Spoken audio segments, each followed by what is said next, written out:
continue a little bit for you guys, you know. Hopefully it brings us some good luck. But as the game goes, still the same thing. You know, we just weren't at our best when our best was needed. Defense played a hell of a game, played hard, held them to a lot of field goals in certain situations. It's probably incredible that they were able to hit so many field goals after what was going on there previously, a couple games before. But offensively, you know, we were able to run the ball. Might have been able to run it a little bit more, a couple more opportunities. We didn't have any turnovers, so that was okay too. But, you know, we just weren't able to execute on third down. Our third down percentage wasn't where we would want it to be. But proud of my guys, the way they fought. They play hard. They always have. And, you know, it's just something that I try to just tip my hat off to my guys that play hard, you know, because I think it's my seniors that run this program and keep these guys going. But I'm going to transition into, you know, Carson's a finalist for the Buckets Award, and that is the nation's best linebacker. Leads the Big Ten in total tackles. He has 121, third nationally. The next close Buckets finalist is at 100. He leads the nation in solo tackles at 79. The next closest player is 170. He leads the Big Ten in 10-plus tackles a game with 8. He's had 10 or more tackles in 8 of his first 9 career starts, except Iowa, when he had 2 interceptions and was named Big Ten Player of the Week. His 121 tackles is the most a Bruin linebacker has had since Eric Kendricks in 2014. Darius Pickett had 123 and 18. And the best part about all of this is that he's a former walk-on and he's a bioengineering major.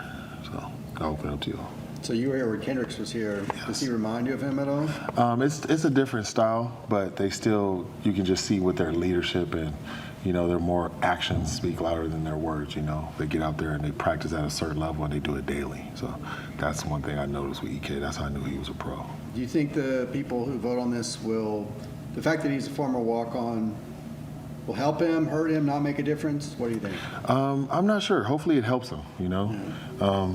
It's just a little weird that he's a finalist for the Buckets and not the Broyles or Burl. Burlsworth. Yeah, Burlsworth. Exactly, you know, and that's just a little weird to me. But, hey, we want to get the Buckets, and he's up for it, and I'm glad this game's at 12:30. So, you know, the East Coast can't see the game. It won't be too late. I think he put on a show that Friday night, and I think that's how the national attention is going for him. So hopefully we can just keep that going. Rico, I think he's only played in 4 games. Can he redshirt this year still? Is that on the table? Yeah, but Rico just had season-ending surgery. Yeah, so it was very unfortunate for Rico. We were happy he was trending in the right direction, was able to get out there, and then we had to take a step back, you know, so he's going to be out for the season. But he'll get the year back? Yeah. Hopefully medical or he still does have a red shirt. Okay. Would he be back in time for spring camp next year? Or? No, he won't. He probably won't be back until, I would say, that first week of, probably September, maybe October. We talked a lot about discipline all year long. Have you ever thought about, I know football is different from basketball, but maybe yanking a guy for a play or a series after one of those unsportsmanlikes or something like that? Yeah, most definitely. Most of those players have gotten taken out after that play of any sportsmanlike penalty that they've gotten. So, yeah, we do all of that. It's just unfortunate some of the stuff that's happened. You know, this game I didn't get to see most of that stuff, and it's not on camera, so you can't see what happened. I was already running into the tunnel and came back out, but because it was right at halftime, but during the season, most of the other stuff I was able to see, and we get those guys out at that time. Who was the assistant involved? My strength coach. He was kind of just separating people and keeping our guys from going onto their side, so I think that they kind of just saw a big guy and was threatened by what he was doing, but he was just separating, keeping our guys from getting any closer to them. Are you disappointed that he got, called, fair or not? That Most definitely. Yeah. You're just disappointed if anybody gets a call, especially people that understand the discipline, because he's somebody that's teaching that to our players downstairs. So It was very unfortunate that happened. But, it could have been an offsetting penalty and then we move on. But they chose to give us 3 and them none. So I guess we were the only ones out there. Getting close to the end of the year, how are NIL, you made that change with NIL programs. How's that going, and what's going to be kind of like your approach once we hit the off season? NIL is going great.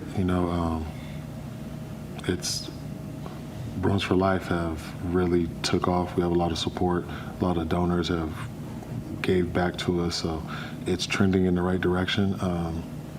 I know for a fact we raised more money than we had previously, so I'm just excited for this, and as long as it keeps going in the right direction, I think a lot of the alumni and donors see how the program, see how these guys play, and they want to be involved in it, they want to invest. So I'm just glad that we have the type of people that they want to help us be great. Some coaches do like a golf package or a dinner with the coach for NIL. Are you going to do any of that kind of stuff? I'm pretty sure nobody wants to golf with me. But we have little things that we're gonna do to try to get them involved. That's why I've made some guys captains, that have donated. So you don't just feel like you're just handing out your money. You're actually getting recognition, and we're trying to bring it to the stadium, just like we do the captains that come on when we have honorary captains. How much of a bummer is it that you can't have that victory over SC that gets the fan base excited to give money, right? I mean, it sucks. It was tough for me. It's tough for me right now to just come in here and try to be positive. So, especially when you lose that game, but you got to wash it out of the way. You got to get past it. We have Fresno. It's going to be another good opportunity for us to go out and show our brand of football. And it's the last game of the year, so we really want to make sure we send our seniors off the right way. Yeah. And I'm just fired up that we still have one more game. How well do you know Tim Skipper? I mean, you got the family connection there, right? I mean, I know Tim very well. I played against him in college. We won. And his older brother was my running back coach here, and then his father was my running back coach in the NFL. So I'm like an honorary skipper. I've been in that family for a long time. So it's just awesome that he's in the same position I am, being a head coach at his alma mater. I know he bleeds red and white, I would say, I guess. And, just fired up for this opportunity to coach against him. Have you guys talked about facing each other this season? We talked earlier this year, but we haven't discussed since it's gotten close. What about, you going to hear from your former coaches about this? I'm wondering, I'm sure Kelly's still coaching, so he's the running back coach for the Bills. But Jim is retired, so I'm sure I'll hear from Jim pretty soon. There was a very interesting stat that I stumbled across. Fresno's won 4 in a row against UCLA. 3 of those wins were against first-year coaches, Coach Kelly, Coach Neuheisel, and then Coach Durrell. So that's kind of uncanny, right? You got to break that streak there. Yeah, if you would have went back even further, you would have saw that DeShaun Foster's team beat them. So, okay. Yeah, if you would have went exactly when I was playing. But I don't know how many of those coaches that we were playing against were first year themselves too. So they were at the time. They were. All 3 were. No, I'm saying the opposing. So the Fresno State coaches also. Got it. Yeah, but it's a streak to break. But we just want to win at home. We got to defend our turf, and we know this is going to be a big game. We know how they're going to come in and play. They're going to be excited to play this game, and they're going to be looking forward to just coming into Rose Bowl and playing this game for them. So we're just excited. I reiterated to my guys just how important it is for our seniors, and I'm probably not going to bring up the 0-4, but that is a good stat to know. Nicky Brongos, any update on him? We'll see how he's feeling. He was able to do a little bit last week, so we'll try to ramp him up a little bit more just to see. But I want guys to be healthy, and I don't want to put him in a situation to where he can get injured even more. So we're just going to take it slow and make sure that he's completely healthy.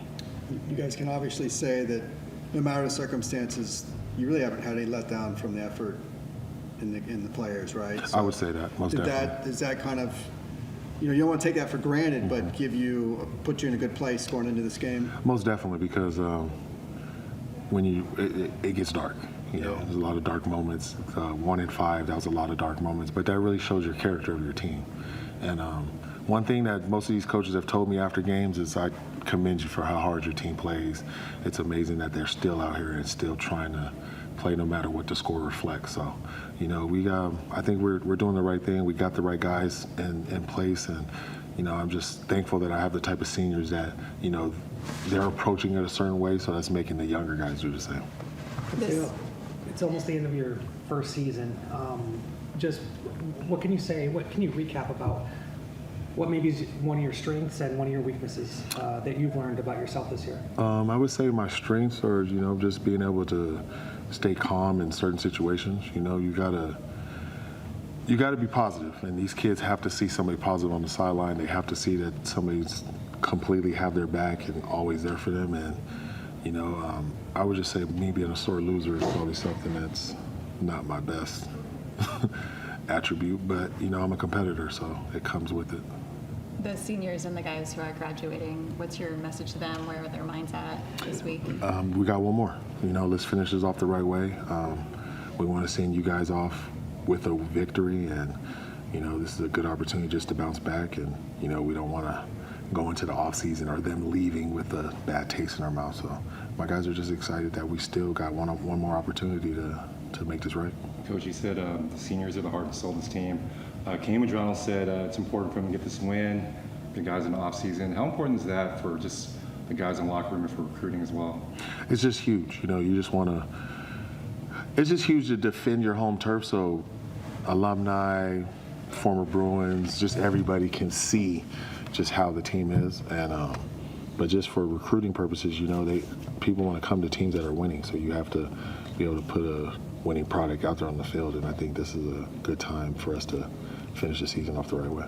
And speaking of recruiting, I was wondering, since you've taken over, have you guys done anything different to the recruiting experience for home games, compared to previous years? Yeah, we have we have like a lounge underneath, and last weekend we probably had the top kids in California there. So it was just trying to let them know, how valuable, how important the Rose Bowl is, how important it is to stay at home, put a fence up. Let's just keep these guys here. We can find a way to keep the talent in California.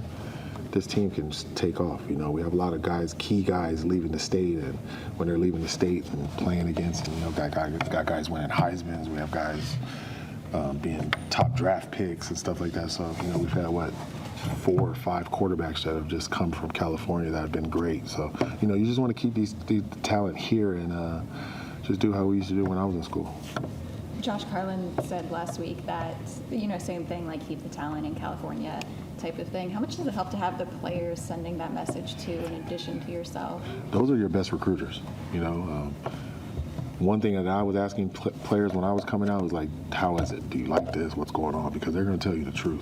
Coaches can be car salesmen to a point, to a degree, and when you can get players to tell how their experience was and how everything went, that's golden. So The 2025 class, you guys, held that together, recruiting class, and then 2026. How would you, I know it's still early in that, but how would you kind of assess both those classes right now? 25 class is pretty good. I'm excited about them. It's going to be my first recruiting class, so I think we got some solid players.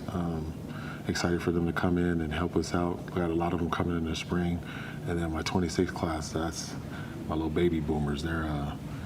I think we're ranked 11th right now so far in recruiting, and there's 4 guys on there. So I think once we can get some more talent, that we have a chance to be top 5, and we want to show how recruiting is going to go around here and for the future. What was the final tally on how many you had at the Rose Bowl? Did you get that? Dang it.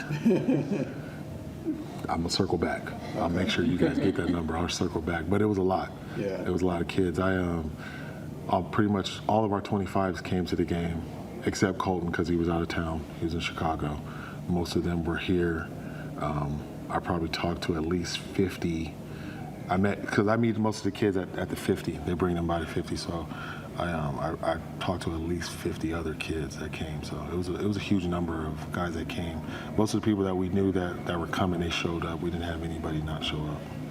What was the feedback you got from them? They loved the environment. They loved the game.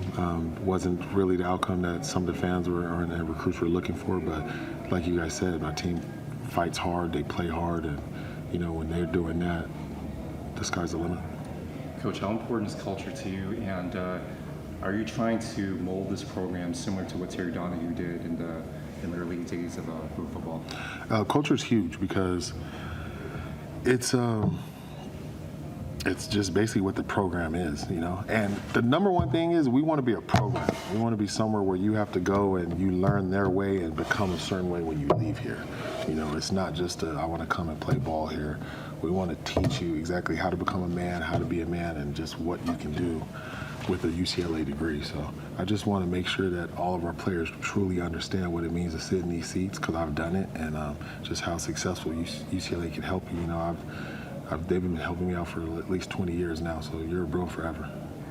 The suits that the guys wear before the game, they get to keep those. I know you've done like etiquette classes too. Like, what are the other things that you've kind of done to make sure they, you know, come out as good people on the other side? Everything but teach them how to put their socks on, like Mr. Wooden like Coach Wooden used to teach us. But it's just certain things that you just need to know. And you know, I just like the whole suit aspect, because when our seniors leave now they have a suit for their first job interview or any situation that they're in that they need a suit. And the other guys, you know, it looks nice. It's a pretty cool suit too. So it was just I just wanted them to look fresh and look business-like, just because that's what we're doing. You know, these games it's truly a business now, especially that we're paying them. So I just wanted them to look a certain way coming to the game. So if there's any blisters, we'll know who to blame. Exactly. Thank you. Thank you. Hold on. There's one team that did beat SC this weekend, and our women's basketball team did a great job.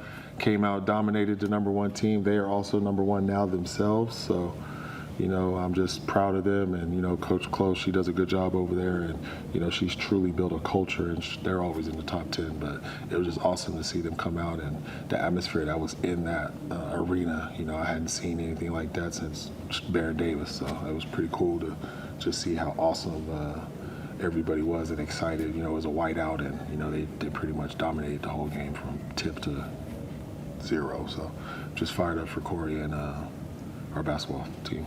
Right before you got here, the men's team won a national title. Obviously, you guys were atop the BCS standings at one point. How much do you want to get it where like all the big programs are kind of rolling at the same time? That's what UCLA is all about. You know, we have how many championships we have?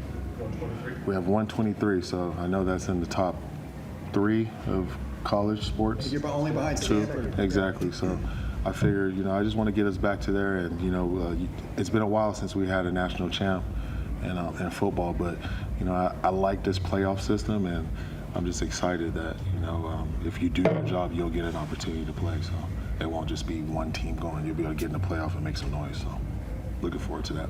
Thank you.